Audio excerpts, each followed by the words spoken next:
أعوذ بالله من الشيطان الرجيم. بسم الله الرحمن الرحيم. السلام عليكم ورحمة الله وبركاته.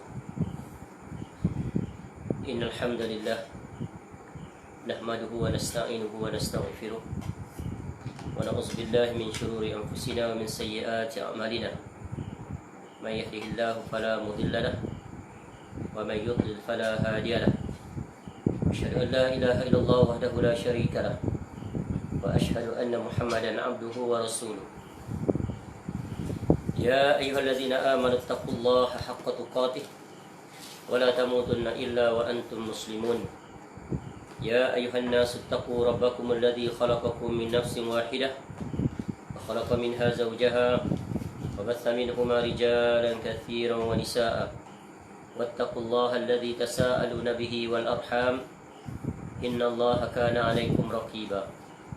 يا أيها الذين آمنوا اتقوا الله وقولوا قولا سديدا يصلح لكم أعمالكم ويغفر لكم ذنوبكم ومن يطع الله ورسوله فقد فاز فوزا عظيما. أما بعد فإن أصدق الحديث كتاب الله وخير الهدي هدي محمد صلى الله عليه وسلم وشر الأمور محدثاتها وكل محدثة بدعة وكل بدعة ضلالة وكل ضلالة في النار. اللهم إنا نسألك علما نافعا. Ya Allah, kami memohon kepada Engkau ilmu yang bermanfaat, warizqan thayyiba, dan rezeki yang baik, wa amalan mutaqabbala, dan amal yang diterima. Alhamdulillah, kita bersyukur pada Allah Subhanahu Wa Taala dapat semula kita bertemu pada malam ini untuk sesi pertemuan yang pertama di dalam kuliah kita yang selanjutnya dengan mengambil faedah daripada tajuk dan kitab yang baru, iaitu kitab yang bertajuk Tuhfatul Marid, iaitu kitab yang menjelaskan tentang salah satu daripada perkara yang sangat penting yang wajib kita ketahui dan wajib kita pelajari, iaitu sebuah perbahasan yang berkaitan dengan salah satu ujian yang pasti akan menimpa setiap daripada kita, iaitu hal yang berkaitan dengan ujian kesakitan, ujian sakit, iaitu lawan kepada sihat. Dan insya-Allah buku ataupun kitab panduan yang kita akan jadikan rujukan dan kita ambil faedah daripadanya adalah kitab yang telah dialih bahasa daripada bahasa Arab, iaitu kitab aslinya bertajuk Tuhfatul Marid, yang disusun, yang ditulis oleh Syekh Dr. Abdullah bin Ali Al-Ju'aithin, hafizahullah ta'ala. Dan kitab ini diterbitkan sekitar tahun 2004 kalau tak silap. Kemudian diterjemahkan pertama kali di dalam bahasa Indonesia pada tahun 2005, iaitu diterbitkan oleh Pustaka Sunnah. Kemudian yang terkini dia diterjemahkan pula oleh iaitu Pustaka Al-Imam Asy-Syafi'i, di mana kitab tersebut diberi tajuk Tahurun Insya-Allah, menjadi pribadi yang tegar di tengah badai duka. Jadi kalau ikut asal teksnya adalah Tuhfatul Marid, iaitu yang bermaksud secara literalnya hadiah bagi orang yang sakit. Jadi di sini diberikan tajuk Tahurun Insya-Allah, menjadi pribadi yang tegar di tengah badai duka. Dan buku inilah nanti yang akan kita gunakan sebagai rujukan.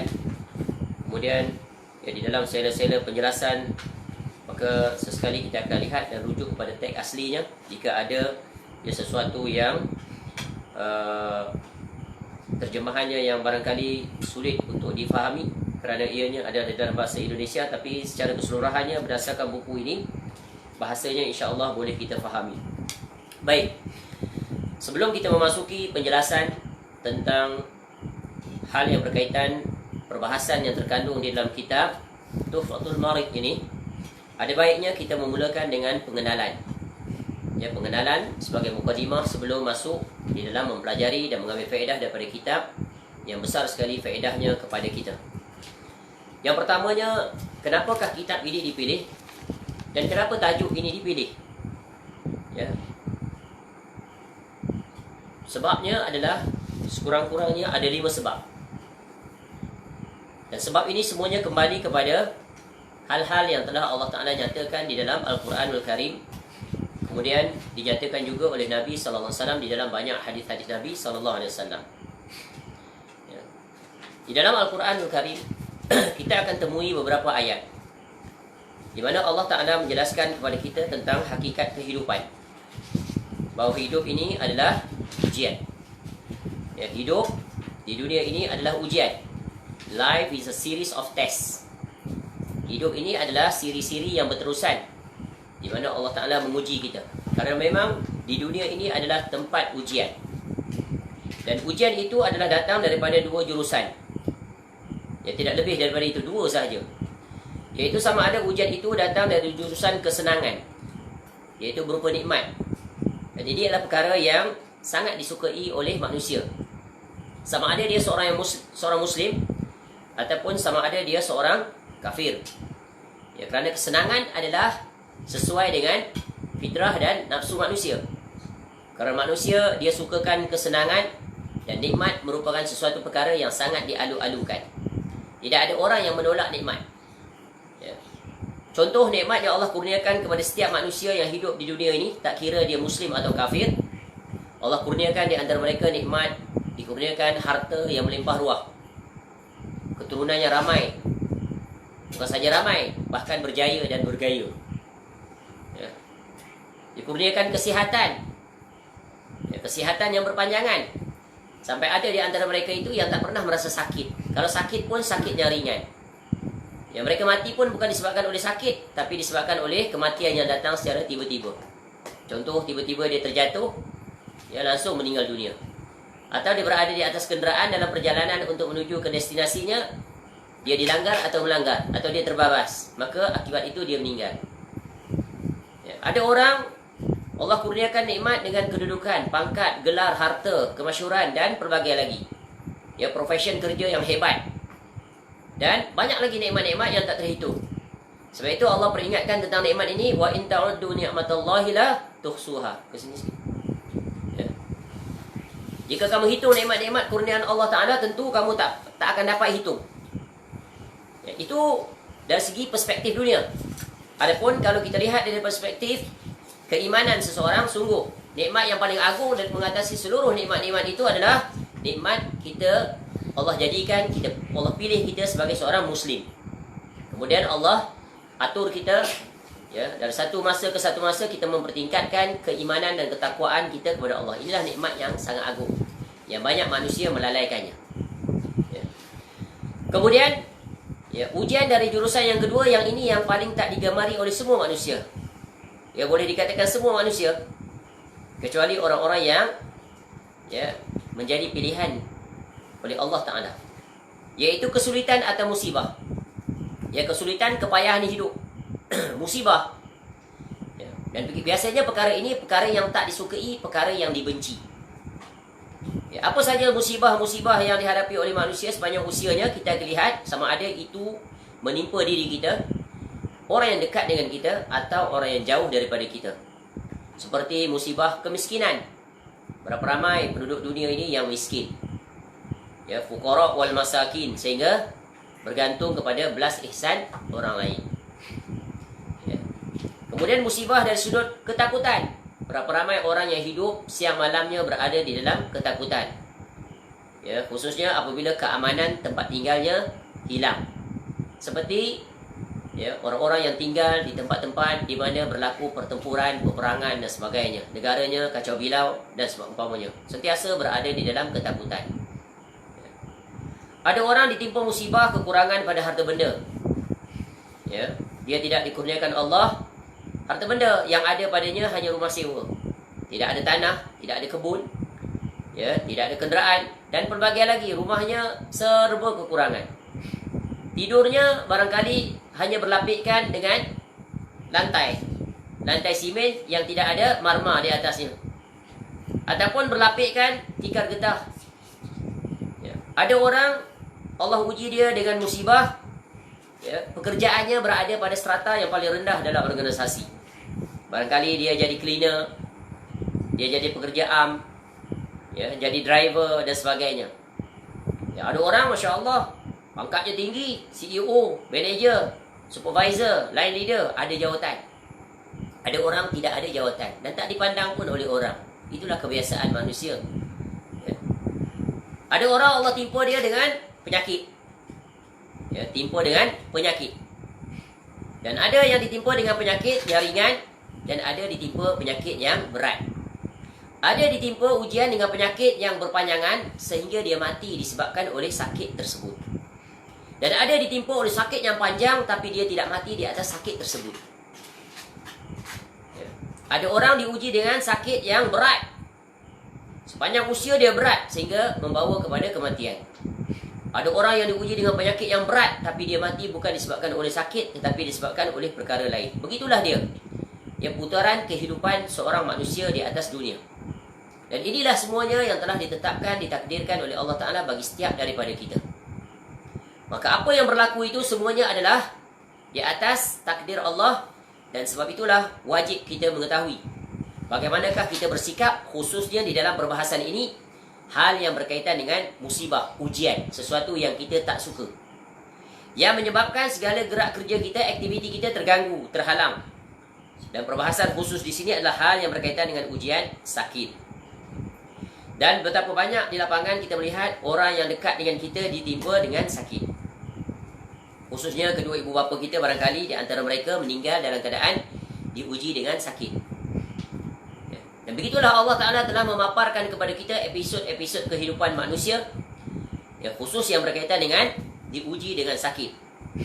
Dan kalau kita melihat, ya, bukan hanya manusia seperti kita, orang biasa ini diuji dengan sakit. Bahkan para rasul di antara mereka ada yang diuji dengan sakit yang sangat berat, yang tak tergambarkan. Seperti siapa? Seperti Nabi Ayub alaihi salam. Berapa lama Nabi Ayub alaihi salam diuji dengan sakit? Selama sekitar 18 tahun. Ya. Lama atau sekejap ni 18 tahun?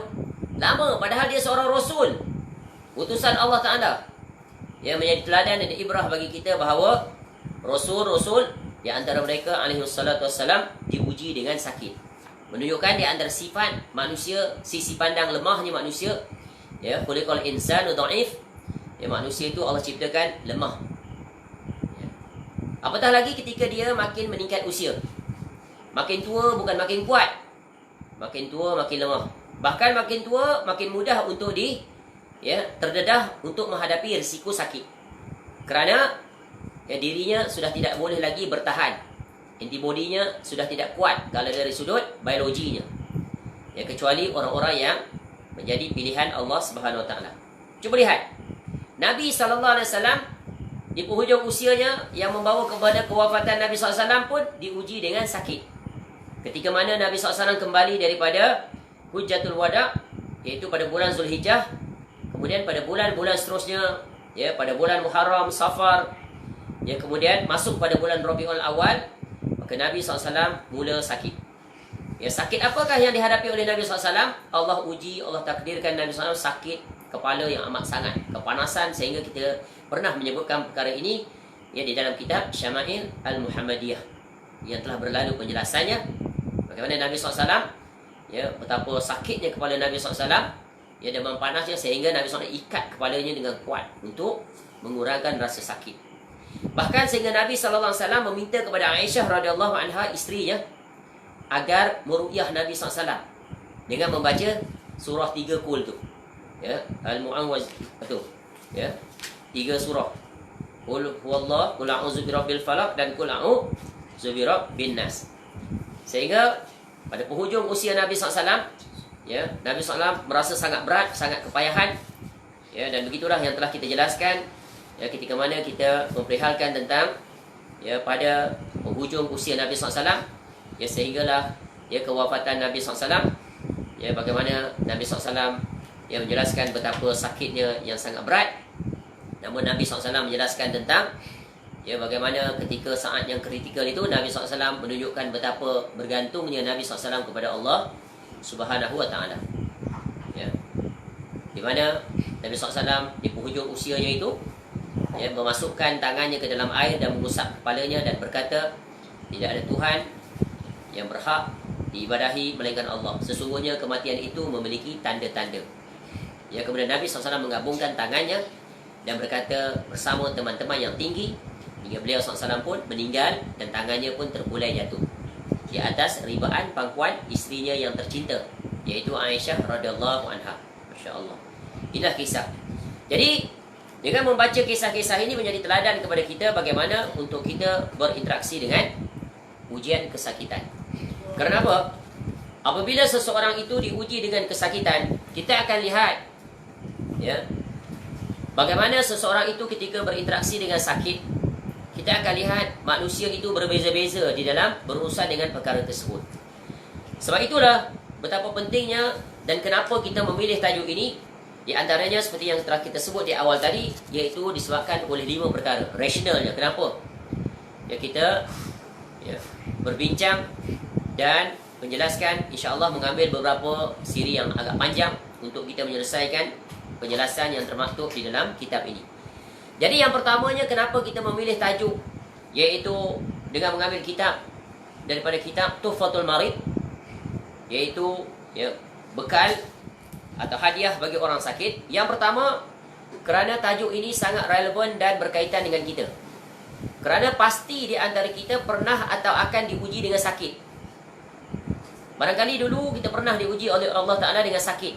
Barangkali sakit yang ringan atau sakit yang berat. Dan ujian ini belum berhenti. Barangkali ke depan Allah Ta'ala akan uji dengan sakit yang berbeza. Apatah lagi hidup di zaman sekarang, betapa banyaknya manusia diserang menderita penyakit yang pelbagai.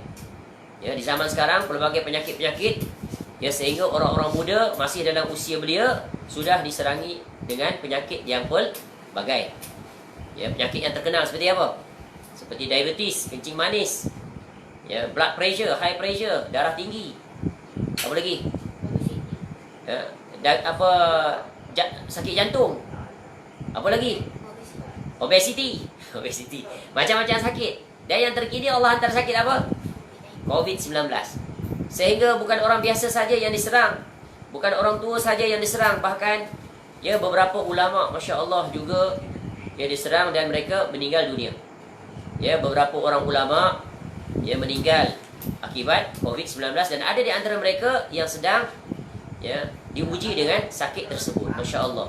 Baik.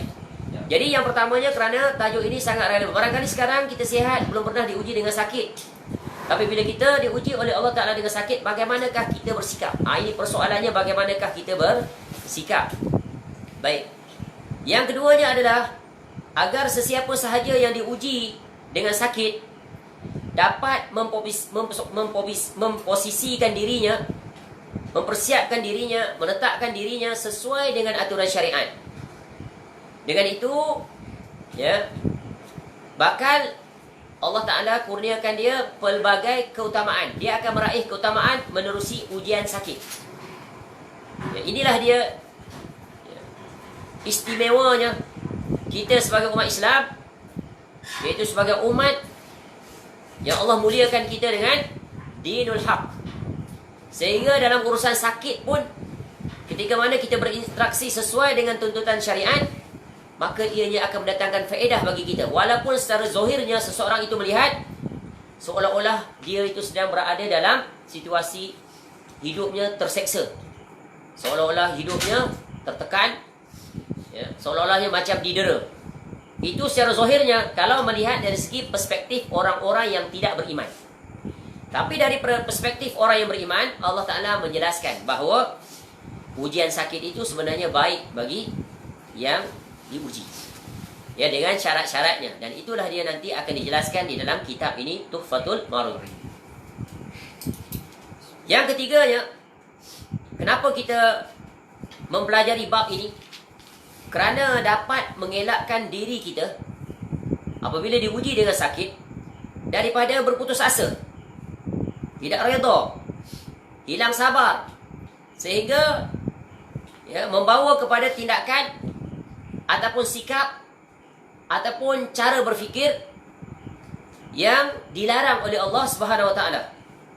Bahkan kemuncaknya mendatang kemurkaan Allah Taala. Dan ini biasa berlaku. apabila seseorang itu tidak mengilmui hal yang berkaitan dengan ujian, khususnya ketika dia diuji dengan sakit, sakit yang parah, sakit yang berat, sehingga terhalang seluruh aktiviti dia. Ya, sedangkan dia masih banyak aktiviti yang ingin dia lakukan, khususnya dalam jurusan dunia. Dia masih belum terpuaskan dengan nikmat dunia. Ya, barangkali dia seorang usahawan yang berjaya, dia seorang yang berprofesion hebat, masih jauh lagi perjalanannya ke depan, tiba-tiba dia diuji dengan penyakit yang amat berat sehingga dia terlantar, terbaring, tidak boleh melakukan sesuatu. Maka ini akan membawa potensi kepadanya untuk sama ada bersikap sesuai dengan aturan syariat atau bertentangan dengan aturan syariat. Dan ini sangat bergantung dengan ilmu dan imannya dalam hal bagaimana berinteraksi dengan ujian sakit khususnya. Sebab itu kita melihat di lapangan, ya, apabila ada di antara orang yang diuji dengan sakit, sakit yang berat, ya, sakit yang dia tidak kuat untuk menanggungnya, sehingga akan muncul daripada, khususnya muncul daripada mana? Yang pertamanya daripada lisannya, yang kedua daripada tindakannya, dan yang ketiga dari sikapnya. Ya, sering kita melihat orang yang sakit, ya, keluar ucapan daripada dirinya, contoh, bilalah nak sembuh sakit aku ni. Ya, bilalah nak sembuh. Dah berubat macam-macam, doktor pakar, ya, di pelbagai hospital dah. Ya, hospital kerajaan pun dah pergi, hospital swasta pun dah pergi, ribuan duit habis, tak sembuh-sembuh juga. Tu ucapan ni. Ya. Ada di antara mereka mengeluarkan ungkapan, kenapalah aku diuji dengan ujian seberat ini? Ya. Kenapa? Dia tanya, kenapa? Ya. Dalam keadaan apa? Keadaan dia tidak redha dengan ungkapan-ungkapan seperti itu. Ya. Dan ada di antara mereka mengungkapkan, bila dinasihati, bersabarlah. Ya, sampai bila aku nak bersabar? Dah lama aku bersabar ni. Ya, kalau boleh, lebih baik mati daripada menanggung derita yang berpanjangan ini. Ya, dah tak tahan, dah sakit. Ya, itu menandakan apa? Berputus asa daripada rahmat Allah. Dan ada di antara mereka siang malam asyik mengeluh saja. Sakit, aduh sakitnya. Sampai menimbulkan amarah yang sangat memuncak. Padahal dia berada dalam keadaan sakit. Dalam bab marah dia kuat. Ini sah daripada mana? Syaitan. Padahal orang sakit, dia berada dalam keadaan yang sangat lemah. Tapi bagaimana dia boleh kuat ketika mana dia marah? Dia tak reda dengan sakitnya. Ya. Sehingga orang yang sihat itu dimarahinya. Padahal dia sangat memerlukan orang sihat untuk menjaganya. Ini berlaku. Betul kan? Ya. Kadang-kadang keluar ungkapan, kenapalah aku tak boleh tidur. Ya. Sambil dia merengus-rengus dengan suaranya yang keras dan kuat. Masya Allah. Ya. Bahkan sampai dia marah kepada sakitnya itu. Marah kepada apa? Sakit dia itu. Ya. Dan pelbagai lagi ucapan-ucapan yang paling berbahaya, ucapannya boleh membawa kepada kekufuran, boleh membawa kepada kesyirikan dari sudut tindakan. Dah berubat ke pelbagai doktor pakar, tak sembuh, lalu dia cari jalan lain, iaitu pergi kepada dukun, pada bomoh, yang melaksanakan kerja buatnya tidak sesuai dengan syariat, bahkan menggunakan kaedah-kaedah yang terlarang. Dan ini banyak berlaku. Dan hendaklah diingat, dukun dan bomoh itu bukan mesti dukun bomoh yang pure tu, tak. Termasuk padanya orang-orang yang berpenampilan ustaz, tapi menggunakan kaedah yang membawa kepada kesyirikan. Atau ya, menggunakan kaedah-kaedah yang bid'ah yang tidak ada contohnya daripada Nabi SAW. Dan itu banyak. Dan ini memerlukan ketelitian. Kenapa? Kerana seseorang yang sakit berada di ambang kematian. Dan itu boleh membinasakan dirinya jika dia berjalan tidak sesuai dengan aturan syariat. Ya, boleh membawa kepada apa? Kebinasaan sudut imannya. Ya, dan ini sungguh berbahaya. Sebab itulah wajib mempelajari tentang ilmu persiapan untuk menghadapi ujian sakit. Bukan bermakna kita mempelajari bab ini, kita mengundang, meminta kepada Allah untuk sakit. Tak. Ya, tetapi kalau dah ditakdirkan oleh Allah Ta'ala, Allah uji dengan sakit, maka kita telah bersiap sedia. Ya, persiapan yang kita lakukan wajib dari 3 jurusan. Yang pertama, persiapan di sudut minda. Ya, sakit itu adalah pasti. Nama pun manusia, pasti. Tidak sakit di waktu muda, sakit di usia tua. Bagaimana kita nak berusaha dengan perkara tersebut? Masya Allah, kitab ini menjelaskan secara komprehensif. Dan 3 perkara yang kita sebut tadi, semuanya adalah kesimpulan-kesimpulan penting daripada apa yang akan diperjelaskan di dalam kitab Tuhfatul Marid ini. Iaitu hadiah bagi orang sakit. Ini special gift from the author. Ya, special gift daripada penulis ini kepada orang sakit. Masya Allah, sebuah kitab yang sangat bagus. Baik, balik. Jadi ini poin yang ketiga, poin yang sangat penting. Iaitu agar kita dapat mengelakkan dari sikap berputus asa, sikap tidak redha terhadap ketentuan takdir Allah, ya, hilang sabar, ya, sehingga bertindak, bersikap, berfikir dengan cara yang terlarang. Yang akibatnya apa? Mendatangkan kemurkaan Allah Subhanahu Wa Taala. Bahkan kita dah sebut tadi, itu adalah titik paling kritikal. Kita bertarung di antara kehidupan dan kematian. Bayangkan kalau saat itu Allah takdirkan kita mati dalam keadaan kita melakukan perkara-perkara yang mendatangkan kemurkaan oleh Allah Ta'ala, sungguh kerugian serugi-ruginya. Kerana hendaklah diingat bahawa seseorang itu diukur kehidupannya dengan penghujung usianya. Innamal a'mal bikhawatim. Ya. Sesungguhnya amal seseorang itu dihitung dengan penutup dia. Dan ramai orang yang menutup kehidupannya dengan kematian disebabkan oleh sakit. Dan pastikan ketika itu kita berada di atas, ya, husnul khatimah. Kemudian alasan atau rasional yang keempat, kenapa kita mengambil tajuk ini untuk dipelajari, untuk disampaikan, agar ketika diuji dengan sakit, kita tetap istiqamah melaksanakan seluruh kewajipan-kewajipan yang telah Allah tetapkan bagi kita. Khusus yang pertama adalah solat. Kerana di lapangan kenyataan kita melihat ada di antara kalangan kaum muslimin bila diuji dengan sakit mereka tidak solat. Ya. Kadang-kadang kasihan, sedih. Bila pergi ke hospital tengok ada orang yang terbaring di atas katilnya. Ya, ketika solat subuh kita boleh lihat dia solat atau tidak. Solat yang lain sulit sebab zuhur itu waktunya panjang. Ya. Asar itu waktunya panjang, tapi subuh kita boleh lihat ramai yang masih tidur di atas katilnya, tidak bangun sampai terbit matahari. Menunjukkan apa? Dia tak solat subuh. Kalau solat subuh dia tidak solat, maka solat-solat lain juga seperti itulah lazimnya. Ya.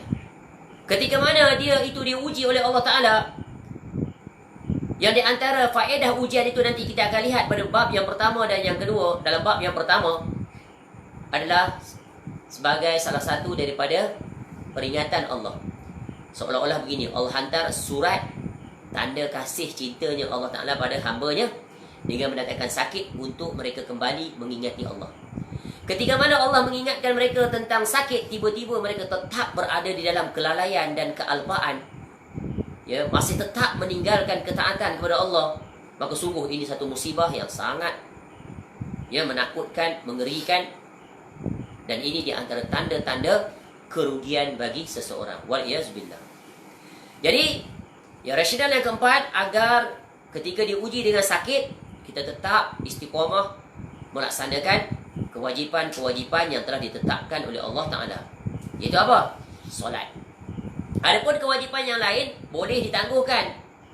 Contoh puasa. Kalau kita diuji dengan sakit, maka kita boleh tidak berpuasa. Ya.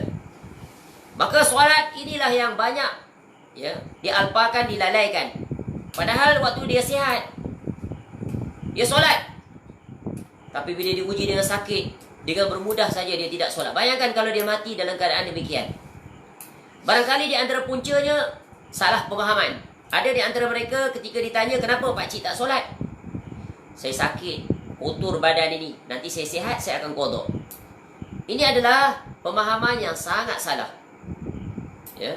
Sebab itu di dalam kitab ini nanti di bahagian akhir akan dijelaskan tentang kewajipan-kewajipan bagi orang yang berada dalam keadaan sakit, bagaimana dia beribadah kepada Allah. Ya, yang pertamanya tentang kewajipan mendirikan solat dalam bagi orang sakit.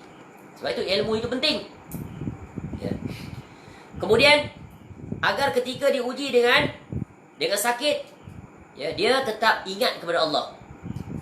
Ya. Ada orang bila diuji dengan sakit, dia memiliki masa luang yang banyak, terlantar di hospital. Barangkali kakinya patah, diuji oleh Allah Ta'ala dengan patah kaki, patah tangan, atau sakit yang ringan tapi hospitalized, suspected dengue or COVID-19. Tapi dia tidak menggunakan masanya yang terluang itu. Berhari-hari dia duduk di hospital. Tidak ada yang digunakan masanya itu, melainkan dihabiskan masa di mana? Di handphone dia. Padahal dia sakit, habis masa di handphone. Ya. Bahkan yang menakjubkan, dia tengok cerita pula dalam handphone dia. Habis satu filem, habis satu YouTube, Masya Allah. Padahal waktu itulah waktu yang terbaik. Dia tidak disibukkan lagi dengan urusan lain. Alangkah baiknya ketika itu dia mengatur waktunya dengan berzikir kepada Allah, memperbanyakkan istighfar kepada Allah, membaca Al-Quranul Karim, yang waktu sihat pun dia tak baca. Maka ketika sakit itulah hendaklah dia baca. Tapi begitulah tabiat. Sebab itu amalan ini hendaklah ditabiatkan ketika sihat. Maka ketika sakit, sulit untuk dilakukan. Apakah tidak, orang yang ketika sihat pun dia beramal, tetapi ketika sakit, ramai di antara mereka meninggalkannya dengan pelbagai alasan. Kenapa? Lemahnya kemahuan dan keinginan. Kenapa? Syaitan telah menipu mereka dengan memberikan keuzuran-keuzuran. Dan ini sungguh berlaku. Dan rasional yang kelima, kenapa kita memilih tajuk, iaitu hal yang berkaitan dengan berinteraksi, bagaimanakah kita bersikap terhadap ujian Allah Ta'ala yang berkaitan dengan sakit, agar kita dapat memanfaatkan waktu masa sakit untuk meraih husnul khatimah. Kerana nanti kita akan lihat, banyak sekali faedah-faedahnya bagi orang yang diuji oleh Allah Ta'ala dengan musibah, khususnya sakit. Sehingga dinakalkan di dalam kitab ini, berkata Al-Imam Ibnul Qayyim Al-Jauziyah rahimahullah dalam salah satu kitabnya, jika diamati, dicermati, difikir-fikirkan dan digali hikmah-hikmah ujian daripada Allah ini, pasti akan kamu menemui lebih daripada 10,000 hikmah. 10,000. Tapi orang yang cerdas tak perlu 10,000. Cukup satu saja sudah memadai. Tapi ini untuk apa? Untuk mengukuhkan, menguatkan betapa di dalam ujian daripada Allah Ta'ala ini terkandung banyaknya faedah. Bahkan faedahnya itu lebih banyak daripada mudaratnya. Yang manusia selalu memberatkan dari sudut musibah itu dari segi kerugian yang dialami. Padahal padanya terdapat banyak sekali faedah. Nanti kita akan lihat. Jadi manfaatkan waktu. Jadi macam mana kita nak uruskan waktu kita ketika Allah uji kita dengan sakit? Kerana ramai orang yang tidak dapat menguruskan waktunya, bahkan dia tukar waktunya itu dengan melakukan kemaksiatan. Padahal dia sedang berada di dalam keadaan yang sangat kritis. Sebab itulah para ulama menyebutkan, kullu ni'matin la tuqarribu minallah fahiya baliyah. Apa saja nikmat yang kamu raih, yang Allah bagi pada kamu itu, kalau tak digunakan untuk mendekatkan diri pada Allah, sungguh itu satu musibah, satu petaka. Baik. Jadi ada berapa sebab? 5 sebab. Cantik tak? Tulis. Profesor ambil itu terus. Bagi seorang satu atas meja. Baik. Ini adalah mukadimah terhadap kitab ini. Kenapa kita memilih tajuk ini? Sebagaimana yang telah kita sebut, bahawa hidup ini adalah ujian. Jadi bila namanya ujian, maka kita wajib mempersiapkan diri untuk menghadapinya. Banyak orang dalam ujian dunia, perkara itu adalah mudah untuk dia lalui. Mudah untuk dia lalui, tapi belum tentu sesuai dengan syariat. Orang kaya umpamanya, dia akan terbahagi pada 2 jenis, betul kan? Seorang satu iaitu apa dia? Orang kaya apa? Ingat lagi istilah orang kaya apa? Okia dan Okla. Okia siapa? Orang kaya ingat Allah, orang kaya ingat akhirat. Satu lagi, Okla. Orang kaya lupa Allah, orang kaya lupa sama juga. Ada tak? Orang miskin lupa Allah, orang miskin ingat Allah. Ada tak? Ada, sama saja. Jadi hidup ini hanya berada di 2 pilihan. Nak ingat Allah, ingat akhirat, atau lupa Allah, lupa akhirat. 2 pilihan. Dan majoriti manusia di muka bumi pilih yang mana? Pilihan yang merugikannya di negeri akhirat. Ya, mereka tersibukkan dengan dunia sehingga terlalaikan dalam urusan akhirat. Padahal mereka sudah berada di penghujung usia. 60, 70, 80, 50. Sedikit saja berbaki usia baginya. Bahkan Allah telah berikan isyarat-isyarat kepada dirinya dengan didatangkan berbagai kesulitan hidup. Dari sudut apa? Melemahnya diri dia. Dia kaya. Ya, hidupnya berkecukupan. Tapi Allah datangkan dengan dia kepada apa? Tentang lemahnya tubuh badan dia. Sama ada Allah tarik mata dia, ya, yang asalnya tak memerlukan pakai cermin mata sekarang sudah memakai cermin mata. Ini tanda-tanda kiamat kecil yang banyak orang terlalaikan daripadanya. Cuba tanggal cermin mata ni. Boleh baca tak? Tak boleh baca. Buta dah. Jadi Allah nak memperingatkan kita, lihat kamu itu manusia lemah. Jangan kamu ingat, ya, makin meningkat usia kamu makin gagah, tak? Jadi sebab itu kita sering sebut, selalu kita sebut. Ya. Manusia dia berada di dua posisi bila meningkat umur. Khairun nas man tala umuruhu wa hasuna amaluhu. Sebaik-baik manusia yang paling panjang usianya makin meningkat pula amalnya. Makin dekat pada Allah, hatinya makin terbaut, makin kuat. Ya, hatinya cenderung ingat kepada akhirat. Ada orang makin meningkat usia, makin membesar nafsunya terhadap hubbud dunia wa tulul amal. Cinta dunia dan panjang angan-angan. Sehingga ada di antara orang, bila dia dah pencen, umpamanya umur 55 dia pencen, 50 dia pencen, 60 dia pencen, dia boleh ajukan satu soalan. Apa kau nak buat yang lepas pencen ni? Masih belum terfikirkan apa yang patut dia buat. Masya Allah. Baru nak tanya apa yang patut aku buat sesudah pencen. Padahal jauh-jauh lagi. Ya, ketika dia berada dalam keadaan sudah baligh, taklif syarak telah jatuh padanya, di situ telah ada perancangannya. Ya, very clear. His or her vision and destination where you are going to go. Your ending. Dah jelas. My vision very clear. Crystal clear. Ending saya adalah husnul khatimah. Itu di dunia. Ending saya di akhirat, syurga. That's my vision. Faham? Ya. Yang ini wajib diajar kepada anak-anak. Ya, bukan hanya pada kedua ibu bapa tak. Anak-anak wajib dididik sejak kecil lagi. Make sure they have their clear in their mind. Ya, begin with end in mind. Istilah pengurusan dia bagi apa? Begin with end in mind. Tetapkan matlamat akhir yang nak dicapai. Kita hidup di dunia ini sementara. Ya, kalau boleh refer balik pada kuliah-kuliah yang kita sebut dalam Arba'in An-Nawawiyah itu, very closely related dengan tajuk ini. Masya Allah, semuanya boleh kita kaitkan. Ya. Selalu kita sebut hadis Arba'in itu adalah scattered puzzle. When we put together, then we know the clear, overview of Islam. Itulah di hakikat Islam. Kesimpulan-kesimpulan penting yang dipaparkan oleh kecerdasan atas hidayah Allah kepada Al-Imam An-Nawawi rahimahullah, besar manfaat bagi kita. Bila kita belajar kitab ini, bab ini kita boleh relate kembali dengan 42 hadis yang disebut dalam Arba'in. Contoh, takdir Allah.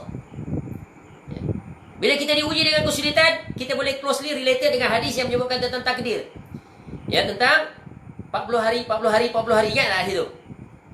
Ya, kemudian ditiupkan roh. Setelah roh ditiup, Allah perintahkan malaikat buat apa? Tulis 4 perkara baginya, takdir baginya. Apa dia? Ajal, maut, rezeki, iaitu kehidupan dia, kesulitan, kepayahan, kesenangan, kenikmatan. Jadi apa yang perlu kita risau? Sebab semua telah ditetapkan. Dan apa yang Allah tetapkan bagi setiap insan, semuanya kebaikan kembali kepadanya.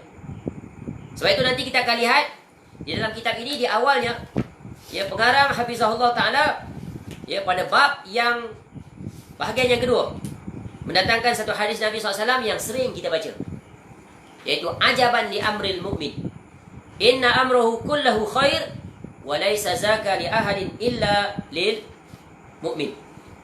Ya. In asabatuhu sarra'u syakara fakana khairan lah, wa in asabatuhu darra'u sabara fakana khairan lah. Masya Allah. Ini hadis, kesimpulannya kita boleh buat begini: jadilah pribadi yang menakjubkan. Kita selalu melihat sesuatu yang menakjubkan, kita akan takjub, betul kan? Betul. Lihat bangunan tersegap indah, desain yang tak pernah ada di atas muka bumi, takjub kita. Melihat sesuatu perbuatan orang itu yang luar daripada kebiasaan, takjub kita. Ya. Ini takjub neraca ukuran dunia. Melihat orang memiliki kenderaan yang hebat, yang mahal, takjub kita. Jiran saya baru beli kereta Porsche latest version. Woi, hebat. Takjub dia. Ya. Lihat penampilan seseorang, takjub dia. Ya. Tapi yang disebut oleh Nabi SAW takjub ni, inilah dia takjub yang hakiki. Iaitu pribadi yang menakjubkan ni siapa? Bukan yang kaya raya. Ya. Bukan yang bergaya, yang hebat, bukan. Tapi pribadi yang menakjubkan adalah, dia kata Nabi SAW, sungguh menakjubkan, sungguh mengagumkan. Ya. Iaitu ajaban li amril mukmin. Sungguh menakjubkan urusan seorang mukmin. Orang mukmin ni ciri khasnya adalah menakjubkan. Apa yang menakjubkan ni? Iaitu semua urusan yang berkaitan dengan dirinya, semuanya adalah baik bagi dia. Maknanya apa saja yang Allah datangkan pada dia daripada dua jurusan tadi, bagus bagi dia. Ya. Dan perkara ini hanya dimiliki oleh orang yang beriman. Ya. Tidak ada selain daripada itu. Sebab itu kita dituntut untuk menjadi orang yang benar-benar beriman. Apa makna orang yang beriman? Iaitu orang yang benar-benar bertakwa. Sebab itu di awal kuliah kita sebut apa? Ya ayyuhalladzina amanu taqullaha haqqa tuqatih wa la tamutunna illa wa antum muslimun. Tu. Allah perintahkan kita untuk menjadi hamba-Nya yang benar-benar bertakwa. Apa makna takwa? Al-iman. At-taqwa hahuna. Ni Nabi SAW sebut dalam hadis. Ingat? Iman itu di sini takwanya. Ya, bila disebut takwa, maka di situ adalah iman dan Islam. Iman amalan batin, Islam itu adalah amalan zahir. Ya, Masya Allah. Jadi Nabi SAW menyebutkan tentang takjubnya pribadi seorang Muslim ni sangat menakjubkan. Kenapa? Kerana jika dia Allah berikan kesenangan, kenikmatan, maka dia bersyukur di atas nikmat Allah. Nikmat ini jangan ingat kaya, tak. Bukan mesti kaya, tak. Tengok Nabi SAW sebut, barang siapa yang berpagi-pagi, man asbaha. Ya, barang siapa yang berpagi-pagi, dalam keadaan 3 perkara ada pada dia. Apa dia? Keamanan. Pagi, aman. Aman pada dirinya, aman pada rumah tangganya, aman pada kampungnya, aman keseluruhannya. Yang kedua, ada makanan pada hari itu. Bangun pagi, ada kurma sebiji je. Alhamdulillah, ya Allah, ada rezeki. Kita belajar lah kan? Siapa yang mencontohkan ni? Nabi Sallallahu Alaihi Wasallam. Kalau tidak ada makanan, apa yang Nabi SAW lakukan? Puasa. Tidak pernah membentak, memarahi ahli keluarganya. Kemudian, sihat tubuh badan. Nikmat yang paling utama adalah sihat. Sebab itu bila sihat, lakukan yang terbaik. Fully maximizing your sihat. Your health. Yeah. Wealth not enough. The most important adalah health. Healthy life. Healthy body. Men sana, kopur sana. Al-aqlus salim fi jismis salim. Yeah. Kaya dengan sihat. Mana yang lebih utama? Sihat. Orang yang kaya, bila diuji dengan sakit, dia sanggup menghabiskan jutaan wang dia yang ada tu sampai habis untuk dia membeli kesihatan. Dengan apa? Berubat dan sebagainya. Sebab sihat, dia adalah gratis. Sihat enggak perlu bayar. Cuma ikut aturan syariat, maka kamu akan dapat sihat. Baik kembali. Bila dia diuji dengan kesulitan, kepayahan, maka dia bersabar dan itu baik baginya. Jadi dia padanya ada 2 jurus yang Allah berikan pada seorang mukmin, iaitu 2 senjata yang paling ampuh dalam menghadapi ujian kehidupan. Apa dia? Iaitu syukur dan sabar. Tetapi kenyataannya Al-Quran menyebutkan ramai manusia tidak bersyukur dan tidak bersabar. Sedikit sekali yang bersyukur, sedikit juga yang bersabar. Dan hendaklah kita menjadi kelompok yang termasuk dalam hadis ini. Bagaimana untuk termasuk dalam kelompok hadis ini? Maka tak lain dan tak bukan, pintunya adalah iaitu menerusi ilmu. Maka kitab ini insya-Allah memberikan panduan yang sangat terang, tuntas. Apabila selesai, insya-Allah menjadi senjata yang ampuh sebagai panduan dalam kita mengharungi ujian daripada Allah Subhanahu wa taala. Sebab itu Allah sebut di dalam Al-Quran tentang ujian-ujian ini banyak sekali. Contoh dalam surah Al-Baqarah ayat 214. A'udzubillahi minasyaitonirrajim.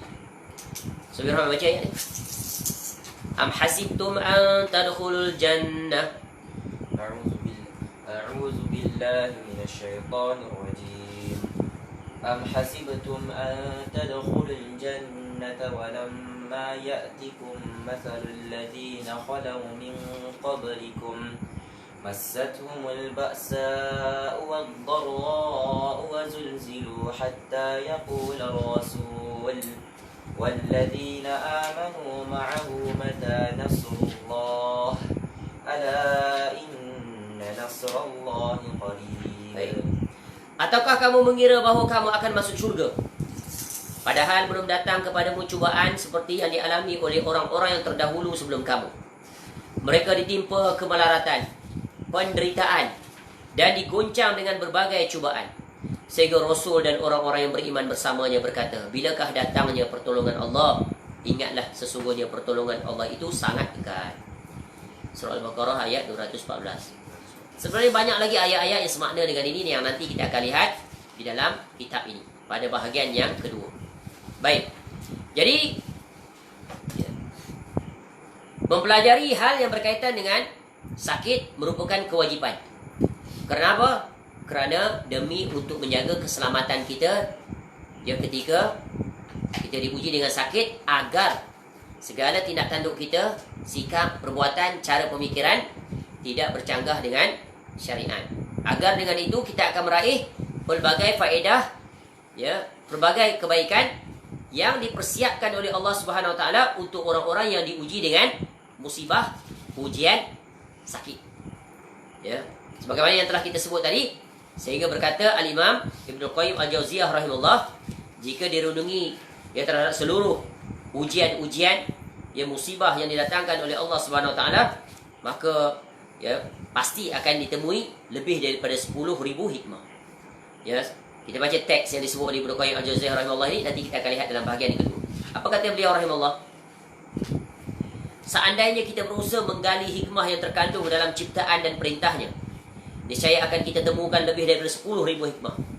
Itu pun berdasarkan pengetahuan dan akal kita yang sangat terbatas dibandingkan ilmu Allah Subhanahu Wa Taala. Padahal pengetahuan seluruh makhluk di dunia ini dibandingkan dengan ilmu Allah saja masih lebih rendah daripada perbandingan antara cahaya lampu yang redup dan cahaya matahari.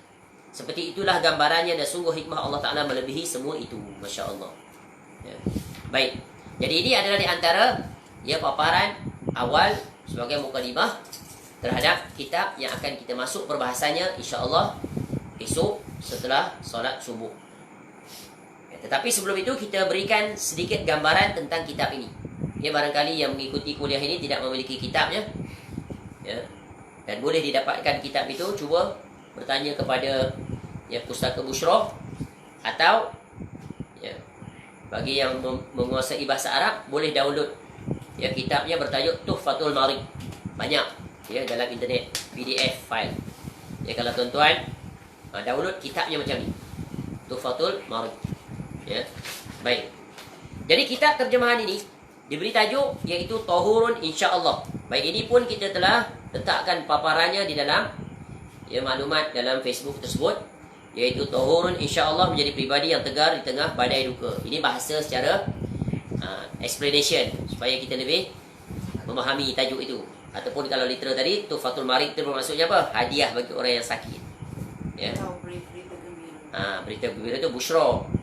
Busyra lakum, bagi kamu untuk orang yang sakit. Marid. Baik. Apa tadi kan? Tuhfatul Marid itu adalah hadiah bagi orang sakit. Maknanya kitab ini barang siapa yang mempelajarinya, sama ada menerusi pembacaannya atau menerusi kuliah yang akan kita sampaikan setiap hari insya-Allah sebanyak 2 sesi setelah solat Isyak seperti sekarang, dan setiap selesai solat subuh. Mudah-mudahan Allah mempermudahkan untuk kita menyelesaikannya. Dan manhaj ataupun kaedah yang akan kita sampaikan, kita tidak akan membacakannya word by word. Kita akan membaca dan membuat kesimpulan-kesimpulan penting, dan di mana perlu kita akan menjelaskannya. Adapun perinciannya, maka hendaklah berusaha untuk mendapatkan kitab ini, dan kemudian bolehlah dirujuk di sini.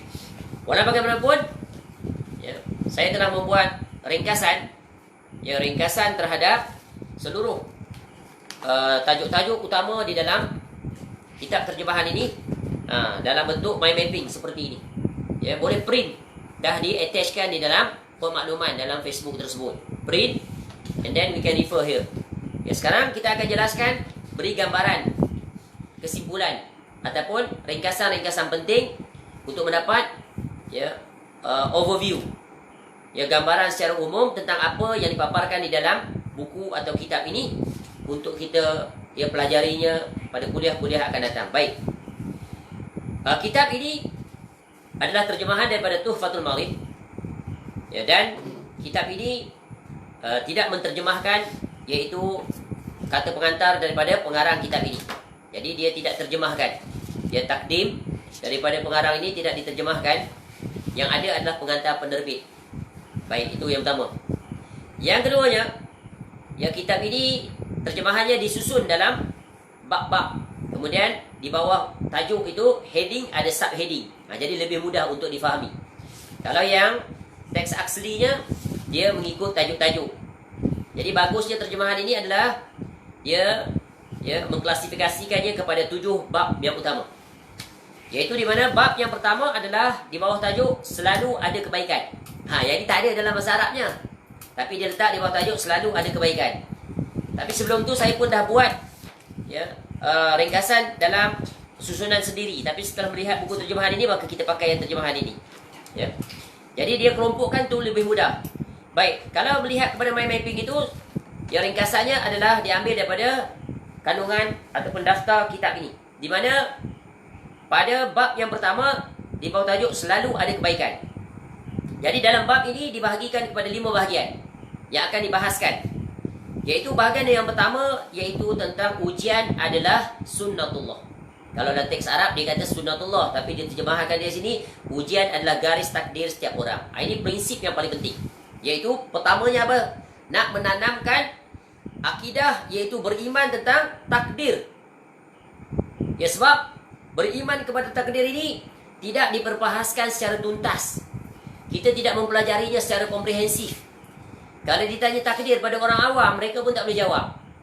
Sebab itu bila mereka tidak memahami tentang takdir secara tuntas, ya, padahal itu satu kewajipan, maka banyak orang yang tidak menerima takdir dan ketentuan Allah. Jadilah seperti mana contoh yang kita sebut tadi. Bila diuji dengan sakit apa? Dia mengeluh, dia mengadu, dia marah, dia hot temper, dia bahkan terkeluar perkataan-perkataan, ya, sampai perkataan yang boleh membawa kepada kekufuran. Sebab apa? Sebab dia tidak mengilmui hal yang berkaitan dengan qada dan qadar ataupun takdir. Dan ini telah kita bahaskan, ya, secara agak panjang lebar juga ketika mengambil faedah daripada kitab Usulus Sunnah dan Syarhus Sunnah. Ya, sebab itu kalau kita mempelajari kitab-kitab akidah salaf, bab yang berkaitan dengan beriman pada takdir ini akan pasti dimasukkan. Dan pensyarah-pensyarah kitab-kitab ini akan memperincikannya, menjelaskan tentang tingkatan-tingkatan rukun-rukun yang berkaitan dengan beriman dengan takdir. Sebab apa? Sebab takdir adalah kewajipan. Sebab itu di antara para mufassirin ketika mereka menafsirkan, ya, hasil daripada tadabbur mereka terhadap surah yang paling ringkas, surah yang paling, ya, merupakan prinsip, salah satu prinsip agung dalam kehidupan untuk meraih keberuntungan tidak rugi selama-lamanya, surah apa? Suratul As, ayat pendek 3. Ya.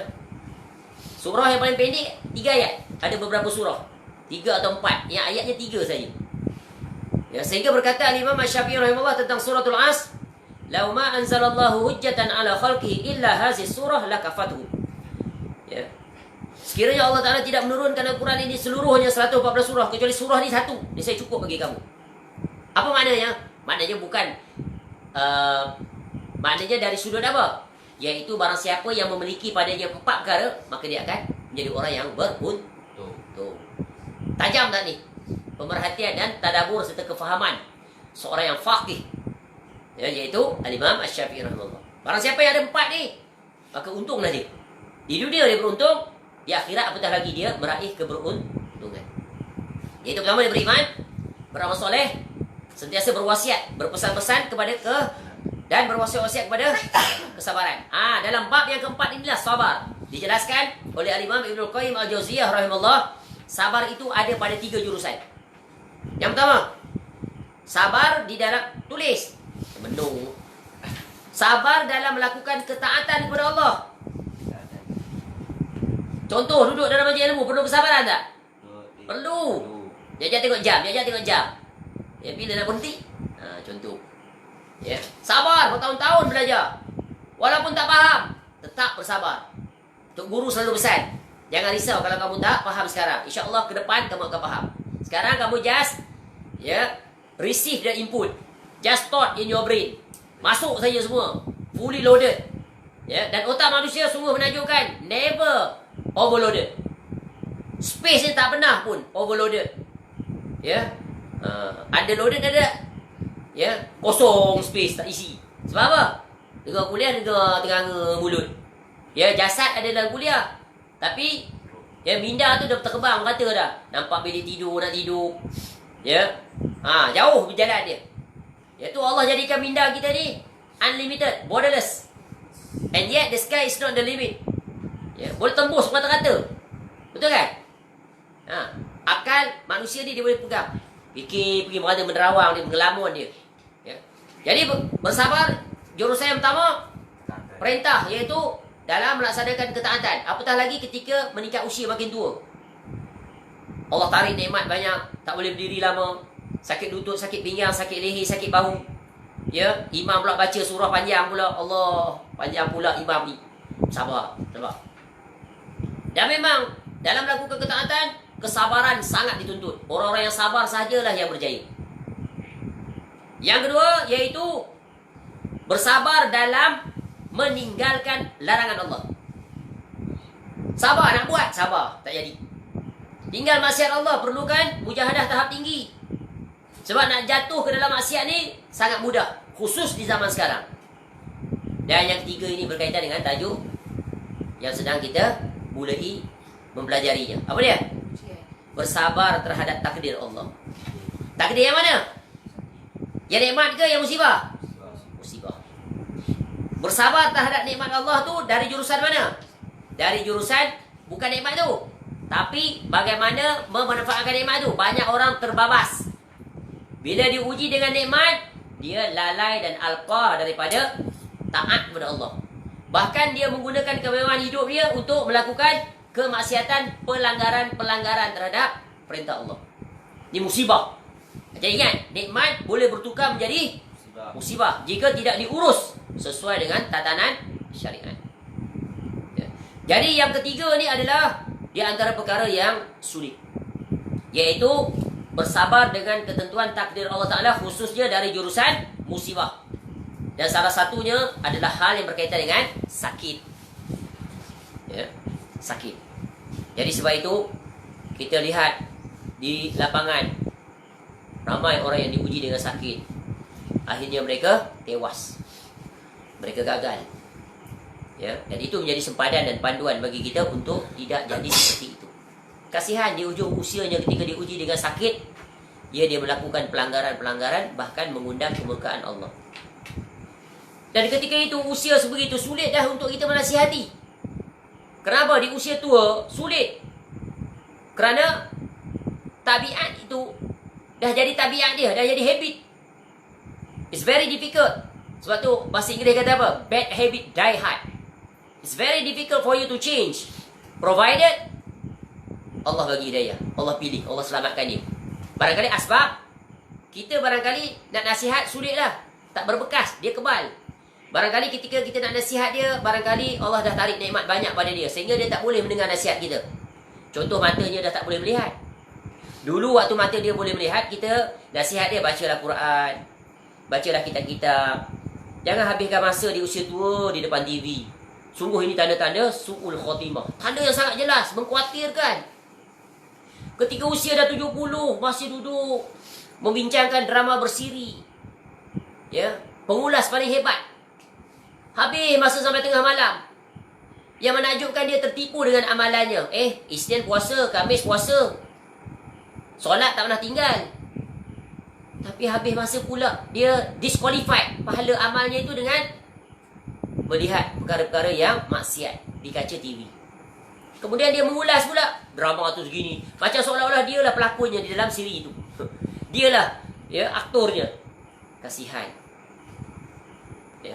Inilah di antara maksiat-maksiat yang orang anggap sudah bukan maksiat. Dan orang akan merasa kejanggalan kalau di rumah orang tersebut tidak ada television. Rumah kau tak ada TV je? Nak kau buat apa di rumah? Tak bosan ke dia tak ada TV? Dulu sebelum ada handphone, betul kan? Sekarang ada handphone, TV pun orang tak tengok lah. Tengok handphone semua cerita apa nak tengok. Masya Allah, inilah fitnah yang sungguh mendunia. Fitnah yang paling sulit sehingga berada di setiap tapak tangan manusia.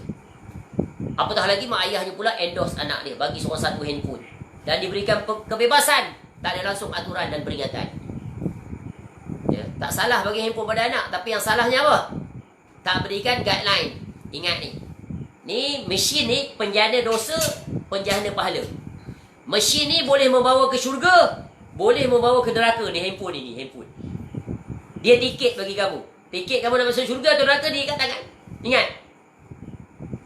Bila ada peringatan itu, bila nak on aja dia pergi kepada channel yang dilarang, tak jadi dia, mati. Sebab apa tadi? Sabar di atas meninggalkan maksiat. Dia pun twist change channel tu dengan Quran. Sabar dia di atas ketaatan. Nampak tak? Ni mesin penjana pahala nombor 1. Tak ada siapa boleh tandingi dia. TV pun kalah. Tu dua pencuri waktu. Jadi jangan, khususnya bagi orang yang telah meningkat usia, dihabiskan masanya di mana? Di dua alat tadi. Duduk depan TV. Umur 60 dah, masih lagi berborak tentang perlawanan bola sepak. Aku penyokong tegar Manchester United. Engkau Liverpool, tak geng. Duduk di kedai berjam-jam, membuat ulasan tentang perlawanan pada 3 pagi semalam. Dengan bangganya menceritakan, aku ikut daripada awal sampai end, from beginning right to end, till end. I'm not fully satisfied with that player. Goalkeeper should be changed. Dia pula jadi manager, jadi jurulatih ketika itu. Umur berapa? 60 lah, 50 lah. Tak padan dengan umur itu, berada di situasi itu. Masya Allah, Allah musta'an. Semoga Allah menjauhkan kita. Inilah bencana. Sebab itu kalau kita belajar tentang pengurusan waktu, maka di usia ketika seperti inilah wajib kita bersungguh untuk memastikan usia kita diuruskan dengan sebaik mungkin. Sebab apa? Sebab kita selalu ulang, usia muda kita telah habiskan untuk meraih dunia. Puluhan tahun. Ada orang begitu berbangganya pada hari pensiunnya, saya telah setelah saya bekerja selama 40 tahun. Setelah saya bekerja 30 tahun. Very clear and loud declarations. Update lagi dalam status. Bangga dia menghabiskan usianya. Very loyal to that particular only one company, right from beginning until retired. Declaration. Itulah tengok manusia bangga dengan pencapaian dunia. Masya Allah. Tapi apa yang kau persiapkan untuk akhirat? I'm not yet know what I'm supposed to do when my retired arrive. Dah sampai retired, tak tahu lagi dah perancangan apa-apa. Kasihan. Sepatutnya dia dah tahu dah, bila saya dah retired at 50 or 55 or 60s, right, immediately. Dia bukan tarik handbrake, lepaskan handbrake. Untuk pergi ke mana? Menuntut ilmu. Sebab itulah dia perkara yang akan dipersiapkan bekal untuk negeri akhirat. Sebab dia pernah dengar, man salaka tariqan yaltamisu fihi ilma sahalallahu lahu bihi tariqan ilal jannah. Arba'in tu Masya Allah, jalan keselamatan nak belajar. Mukadimah, panduan jalan keselamatan. Barang siapa yang berjalan untuk menuntut ilmu, dia berjalan menuju ke syurga Allah. Mati dalam menuntut ilmu, mati syahid. Jihad apa ni? Jihadun nafs. Jihad talabul ilm. Betul kan? Semulia-mulia manusia di atas dunia ni siapa? Siapa? Penuntut ilmu. Sebab itu para rasul-rasul alaihi wassalatu wassalam tidak mewarisi dirham dan dinar. Apa yang mereka wariskan? Al-ilm. Sehingga Nabi SAW mengalu-alukan kedatangan orang yang datang kepada Nabi SAW untuk mengambil faedah daripada Nabi SAW, iaitu ilmu. Apa kata Nabi SAW? Marhaban bi talibil ilm. Selamat datang wahai para penuntut ilmu. Dan hendaklah kita jangan ulang kesilapan yang sama. Kalau dulu kita waktu muda tersibukkan dengan dunia, langsung tak menuntut ilmu, pastikan anak-anak kita sejak kecil sudah diatur untuk menuntut ilmu syar'i. Masya Allah. Baik, kembali. Jadi itu adalah nanti kita akan lihat ada 7 bab. Bab yang pertama adalah iaitu ada 5 perkara yang akan kita jelaskan. InsyaAllah kita akan mulai besok. Bahagian pertama, ujian adalah garis takdir setiap orang. Kemudian diikuti dengan hikmah dan manfaat di sebalik sakit. Ini sebagai motivasi, dorongan. This point is very important. To create awareness. So based on that awareness, akan memotivasi kita untuk to drive us move forward. It's not too late. You have still enough time. Allah bagi masa. So fully utilize your existing, your available time. Dan kita selalu sebut, betulkah hadis Nabi SAW? Niat mata ni maghbunun fihima kathirun minan nas as-sihah. Dan juga ketika hadis kita baca tentang Arba'in An-Nawawiyah, ketika mana Nabi SAW pegang bahu Ibnu Umar radhiyallahu anhu, apa kata Nabi SAW? Kun fid dunya ka'annaka gharibun aw abirus sabil. Kemudian Ibnu Umar radhiyallahu anhu kata apa? Tentang hadis tadi tu. Apa? Jika kamu berada waktu pagi, waktu petang, jangan tunggu datang waktu. Bila kamu berada waktu pagi, jangan tunggu sehingga datang waktu. Bila kamu berada di waktu petang, jangan tunggu datang waktu waktu pagi. Apa maknanya? Jangan bertangguh. Esoklah. Maka esoklah selesai. Tutup mata. Tutup usia. Maka khusus bagi kita yang berada di hujung usia, maka hendaklah kita membuat persiapan yang rapi. Kerana mati itu dia datang pada bila-bila masa. Tidak ada signal untuk kematian. Bukan mesti dengan sakit maka dia akan mati. Bukan mesti dengan sihat dia tidak akan mati. Tak. Bukan mesti dia kecil tak mati. Bukan mesti dia tua dia mati. Kerana kita dah sebut rahsia kematian ini Allah sembunyikan pada kita 3 perkara. Apa dia? 3 perkara yang Allah rahsiakan tentang kematian. Bila kita nak mati? Bagaimana kita akan mati? Di mana kita akan mati? So what we have to do? So we have to well prepared. Prior to the mati. Kena persiapkan. Faham, Profesor? Tak semestinya kecil tak mati. Betapa banyak anak yang kecil mati dulu pada ayahnya, pada ibunya. Betul kan? Dan begitulah lumrah kehidupan. Maka kita hendaklah buat persiapan. Dan kita hendaklah memastikan ketika kita mati dalam keadaan husnul khatimah. Jangan sekali-kali mati dalam keadaan su'ul khatimah, berbuat maksiat kepada Allah. Wal'iyazubillah. Baik. Jadi boleh dirujuk kepada ringkasan dalam bentuk mind mapping tu. Bab pertama selalu ada kebaikan. Kemudian bab yang kedua, sabar adalah kuncinya. Kemudian bab yang ketiga, hadapilah dengan kebesaran hati, jiwa yang tangguh, jiwa yang besar ketika diuji. Contoh di sini sebut nanti, tinggalkan perkataan seandainya. Andainya dulu aku sihat, andainya mata aku ni, kalau mata aku nanti sembuh, aku nak baca Quran, nak baca kitab. Andai aku sembuh nanti aku nak berjalan ke masjid. It's too late already. It's too late. Sebab apa? Andai, uncertain, uncertainty, tak pasti. Sebab itu kita sebut sebelum ini tentang roadmap of our life. Peta kehidupan seorang insan semua sama, 3. Kita berada di 3 garis masa dalam kehidupan dan kematian. Betul kan? Masa lalu telah berlalu, gone already. Kita tak boleh balik semula ke waktu lalu. Cuma kenangan, nostalgia saja boleh kembali, tapi fizikal tidak boleh kembali. Apa yang boleh kita kembalikan? Iaitu penyesalan, regret. Menyesal usia muda. Waktu aku sihat dulu, kenapalah aku tak memperbanyakkan menghafal Al-Quran. Ketika tua ni sulitnya untuk aku hafal Quran. Ketika usia muda dulu, kenapa aku tak banyak hafalan? Hafal doa-doa, sunah-sunah yang diajar oleh Nabi SAW. Ketika tua dia, ya Allah, sulitnya nak ingat. Nampak tak? Misal tak? Misal. Tapi Alhamdulillah masih ada perasaan penyesalan. Tapi kalau tak rasa apa-apa, hati telah mati. Garis masa kedua adalah masa depan. Masa yang tak pasti. We are not sure whether tomorrow we're still alive or not. Esok masih tak hidup tak? Tak pasti. Jangankan esok, tengah malam, beberapa saat, tak pasti. Jadi jangan disibukkan dengan perkara yang tak pasti. Yang pasti bila? Sekarang, masa sekarang. That's the available time you have. So make sure, make use of your available time. Jangan bertangguh, nantilah, besoklah aku sebelum tidur nak solat witir 3 rakaat. Besoklah aku nak baca Quran sebelum aku tidur. Besoklah. Habis dengan ayat besoklah, itulah dia mati. Itu. Dalam bab hadapi dengan kebesaran hati ni sungguh perkara yang sangat besar untuk kita ambil faedah daripadanya. Kemudian bab yang keempat, cuba yang satu ini. Dia pengarang macam tajuk. Ya, bukan penulis asal ni, tapi untuk memudahkan kita faham sesuai dengan bahasa orang Melayu. Orang Melayu Indonesia sama dengan Melayu kita. Betul kan? Cuma lokasi berbeza, logatnya sudah berubah. Tapi asalnya satu, orang Melayu. Boleh faham kan? Boleh faham. Cuba yang satu ini, apa dia? Inilah dia, panduan, way out. Macam mana nak menghadapi ketika Allah uji dengan sakit. Jangan kita terjerumus dalam perkara yang mendatangkan keberkahan Allah. Seperti apa?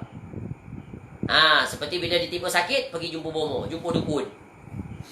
Menggunakan kaedah-kaedah yang dilarang. Lalu dia timbul ucapan daripada apa salahnya kita usaha.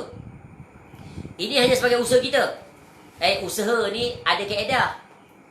Ya. Bukan semua usaha tu dibenarkan oleh syariat. Kalau begitu, atas nama usaha, ya, kalau ada advisor kata penyakit awak ni boleh disembuhkan dengan minum arak. Boleh. Sembuh sakitnya. Ya, sakit awak ni boleh sembuh dengan memakan empedu babi. Boleh? Tak boleh. Tu analoginya. Banyak orang demikian, kita berusaha. Kadang-kadang dia pergi kepada bomoh dukun tu, Masya Allah, mencari adat perbuatan dia. Doktor pakar pun galak. Orang sakit mata ni kena operate. Buang selaput katarak, dia tak. Dia ambil air je. Dia curah dalam mata, letak, elok terus. Ini perkara ni, ya, ini something wrong somewhere. Sebab apa? Mencari adat. Dan dia pun bukan karamah. Orang tu kita tengok pun bukan. Sebab karamah ni bukan dia boleh diulang-ulang. Karamah ni sekali, dia bukan boleh diulang. Ya. Ini something wrong ni. Mesti ada sesuatu. Rupanya dia kata, saya dapat ilmu ni daripada ayah saya. Ayah saya dapat daripada datuk saya. Datuk saya dapat daripada moyang saya. Tu dia. Kita dah sebut. Ilmu apa yang? Ilmu tak boleh diwarisi. Ilmu yang bermanfaat tak boleh diwarisi. Seperti iman tak boleh diwarisi. Harta boleh diwarisi tak? Boleh. Ilmu boleh tak? Ayahnya tok guru, nanti anaknya pun jadi tok guru. Boleh?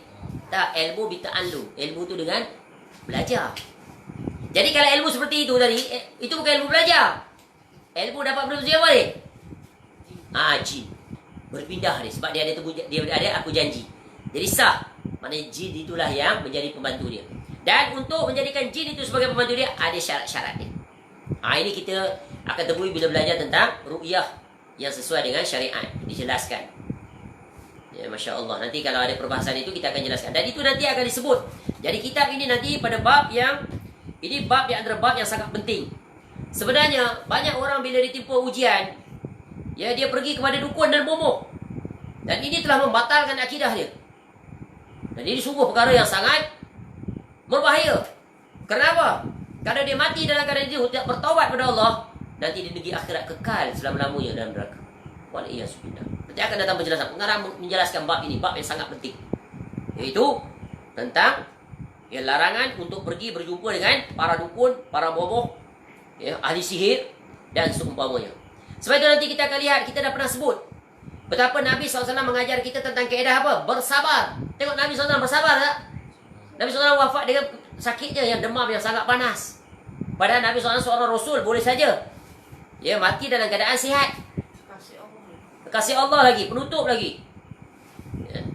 Tapi Nabi SAW meninggal dalam keadaan sakit. Bukan sakit panas. Nabi SAW mengadu sakitnya tentang hasil daripada bekas-bekas yang diracun oleh wanita Yahudi berusi kambing, daging kambing tu kan. Dia belajar dalam mana? Syama'il Ahmadiyah. Ni. Masya Allah. Kita lihat bagaimana kisah seorang wanita hitam datang jumpa Nabi SAW. Ingat? Dia mengadu apa dari Nabi SAW? Sakit apa? Epilepsi, sawan, ayan. Tu. Ya, sehingga dia minta, ya Rasulullah, doalah pada Allah agar aku sembuh. Tengok Nabi SAW menjelaskan tentang keutamaan. Diberikan pilihan. Nabi SAW bagi dia dua offer. Dia minta satu, Nabi SAW bagi dua. Ya. Aku doakan kepada Allah, engkau sembuh, atau engkau bersabar, maka syurga. Inilah nanti kita lihat dalam bab yang pertama, faedah. Jadi Allah datangkan sakit itu untuk kita bersabar. Sebab Allah nak bagi kita syurga. Cukup dengan satu saja janji Allah ni sudah menguatkan kita untuk bersabar. Sebab kenyataannya ramai orang diuji dengan sakit, kalau boleh dia makan ubat serta-merta sihat. Ini sebenarnya tak betul. Ya, sebab itu kalau kita lihat generasi para salaf, mereka sangat-sangat mengalu-alukan sakit. Ni menakjubkan ni generasi terbaik ni. Kita selema sikit dah cari Panadol lah supaya sihat. Sebab itu semua ni adalah memerlukan persiapan. Sebab itu bila kita faham ilmu ini, kita akan dapat mempersiapkan diri kita, position ourselves first in term of the way of our perspective, our mindset kita terhadap sakit. Kita ingat bila kita diuji oleh sakit tu datang daripada siapa? Allah. Bukan COVID-19. Allah Ta'ala pemilik sakit itu, dia yang mendatangkan sakit. Bila Allah datangkan pada kita, meaning that we are the chosen one. Chosen one for what? Untuk mendapat pengampunan Allah. Kalau kita berjalan sesuai dengan aturan. Kalau tidak, dia menjadi boomerang, backfire. Jadi musibah yang menyebabkan kita termasuk dalam orang-orang yang merugi. Waliyahzubillah. Faham ni? Jadi jangan mengeluh. Mengeluh boleh, tapi jangan melampaui sebab memang manusia ni, ya fitrah Allah jadikan begitu, dia sakit. Tapi jangan mengeluhnya tu mengatasi, ya, sehingga membawa kepada tidak redha. Bahkan mengungkapkan perkataan-perkataan yang dilarang. Ya, baik. Cuba yang satu ini nanti kita akan belajar bagaimana doa-doa yang syar'i. Sungguh menakjubkan, ramai orang yang ditimpa sakit, dia tidak tahu langsung tentang doa apa yang patut dia baca. Dia sangat bergantung pada orang. Pergi jumpa ustaz tu, jumpa ustaz ni, baca air itu, baca itu, baca ini. Sehingga orang-orang yang dia temui itu menggunakan kaedah-kaedah yang terlarang. Dia tu ahli masjid, tapi yang dia pergi temui itu adalah orang pelaku kesyirikan. Dengan dia sekali masuk. Sebab apa? Kejahilan. Inilah bencana. Bencana yang berlaku pada setengah orang. Kasihan. Ya. Pantang dengar bomoh hebat sikit, pakai sentuh je, terus sembuh, pergi dia. Ini something wrong, you have to ask. Apa istimewa dia? Nak kata wali tidak? Pergi masjid pun tak? Rupanya ilmu warisan turun-menurun. Kalau turun-menurun, sahih. Itu adalah ilmu daripada jin. Dan kita dilarang, ya, bersahabat, berteman dengan jin sebab memerlukan syarat-syarat. Ini dalam perubatan Melayu banyak ni benda-benda begini. Ya, gunakan perantaraan jin. Ini semua membawa kepada kesyirikan. Wajib pengamal itu bertaubat kepada Allah dan orang yang bertemu dengannya. Nanti kita akan lihat pada bab yang keempat. Ya. Jadi bab yang keempat, doa syar'i, ruqyah syar'i, ya, dan syubhat-syubhat yang terkait dengan ruqyah. Sebenarnya ruqyah yang diajar oleh Nabi SAW ini senang, very straightforward. Tetapi dipersulitkan oleh para peruqyah itu. Dengan macam-macam kaedah, dengan macam-macam benda. Padahal kalau kita lihat Nabi SAW ketika mana memerintahkan isterinya Aisyah radhiyallahu anha, cukup dengan membaca 3 qul. Dan di antara sahabat Nabi SAW cukup dengan suratul Fatihah. Sebab apa?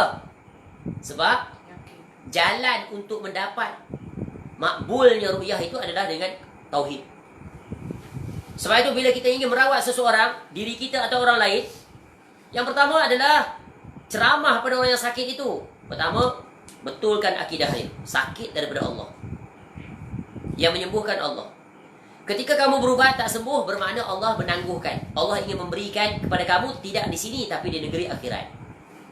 Sebab yang menyembuhkan bukan manusia, tetapi bila kamu berpaling tawakal kepada roki itu, peruqyah itu, maka kamu telah melakukan kesyirikan kepada Allah. Betapa banyak manusia yang terjatuh kepada perkara tersebut. Ya. Sebab itu mereka belum-belum berpusu-pusu mencari, ya, dukun bomoh, ya, peruqyah itu yang hebat katanya.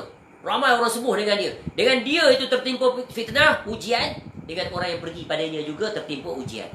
Dua-duanya, ya, telah dapat dikuasai oleh syaitan. Sebab itu penting, ya, bab yang berkaitan dengan perkara ini. Kemudian bab yang kelima adalah, iaitu takutkan hati, ya, hanya kepada Allah Ta'ala. Jadi bagi orang yang ditimpa dengan musibah sakit, ada perkara yang perlu dia lakukan ketika dia diuji dengan sakit. Apa dia? Dalam bab ini nanti akan disebutkan ada 6 perkara. Contoh, perbanyakkan istighfar dan bertaubat. Kalau dia perbanyakkan istighfar dan bertaubat, dia tak akan mengeluh. Dia tak akan menyalahkan sesiapa. Dia sakit macam mana pun, maka dia ingat kepada Allah. Dia tidak menyalahkan pada isterinya, dia tak salahkan pada suaminya, Dia tak salahkan pada sakitnya, dan kemuncaknya dia tak salahkan pada Allah Subhanahu Wa Taala. So be patient. Cakap senang kan? Nanti orang kata, ustaz cakap senang lah. Tak, kita bercakap pada diri sendiri supaya kita bersedia. Ya, Allah uji, kita harap kita bersabar. Betul kan? Tapi kalau kita tidak mempelajarinya, bagaimana kita nak mempersiapkan? Ibarat orang nak pergi berperang, tidak ada kelengkapan, tidak ada persiapan minda, tidak ada persiapan kelengkapan. Macam mana dia pergi perang?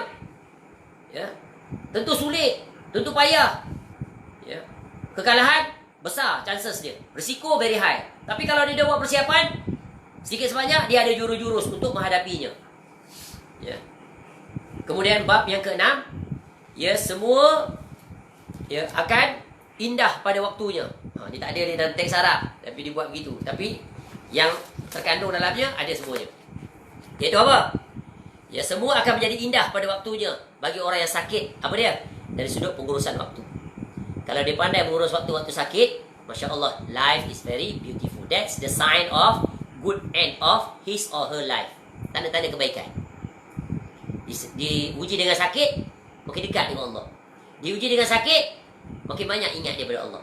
Diuji dengan sakit, makin dekat dia dengan Allah. Ini satu perkara yang sungguh ya mengagumkan bagi seorang mukmin. Kemudian bab yang terakhir, bab yang ke-7, iaitu ibadah tetap yang utama, penutup hidup dia.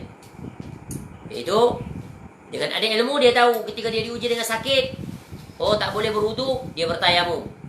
Dia solat di atas katilnya, hospitalized, dia tahu tak perlu arah kiblat. Ya, takkan nak dipusing budak katil, tak ada siapa nak tolong dia, maka solat dalam keadaan itu. Faham, Profesor? Ya, kena patut ular, tetap solat. Betul kan? Solat. Ramai tak orang tak solat? Ramai. Pakcik-pakcik kesian tengok. Kita tegur dia, pakcik, solat pakcik. Tak boleh solat dah nak. Ni ada jarum kat sini. Ni pakcik saya ajar dia tayamum, mudah saja pakcik. Tak buat juga dia, kesian. Dia wajib dia kita tegur. Dia wajib. Kejutkan dia, pakcik, bangun pakcik, subuh dah. Tapi kesian. Sebab apa? Sebab tak solat waktu sihat. Macam mana nak solat waktu sakit? Memang gelap masa depan. Susah tak? Sebab tu pentingnya kita membiasakan diri kita. Ada ilmu, wajib. Ya. Kemudian ya, fatwa-fatwa tentang ibadah bagi orang sakit, bersuci bagaimana dan seumpamanya, semua itu akan dibincangkan. Dan kitab ini ada satu tambahan yang di dalam kitab asli tidak ada, tapi memang disebut oleh yang penterjemah kitab ini. Ditambah bahagian penutup, iaitu ringkasan amalan-amalan yang berkaitan dengan ruqyah. Jadi kita wajib belajar, wajib ingat. Kalau tak ingat tak apa, kita tulis. Jadi mudah. Setiap orang boleh meruqyah dirinya. Setiap orang boleh meruqyah orang lain. Bukan mesti saya pergi kursus berprofession baru boleh. Tak. Sebab meruqyah ni bukan hak eksklusif para roki, itu bukan.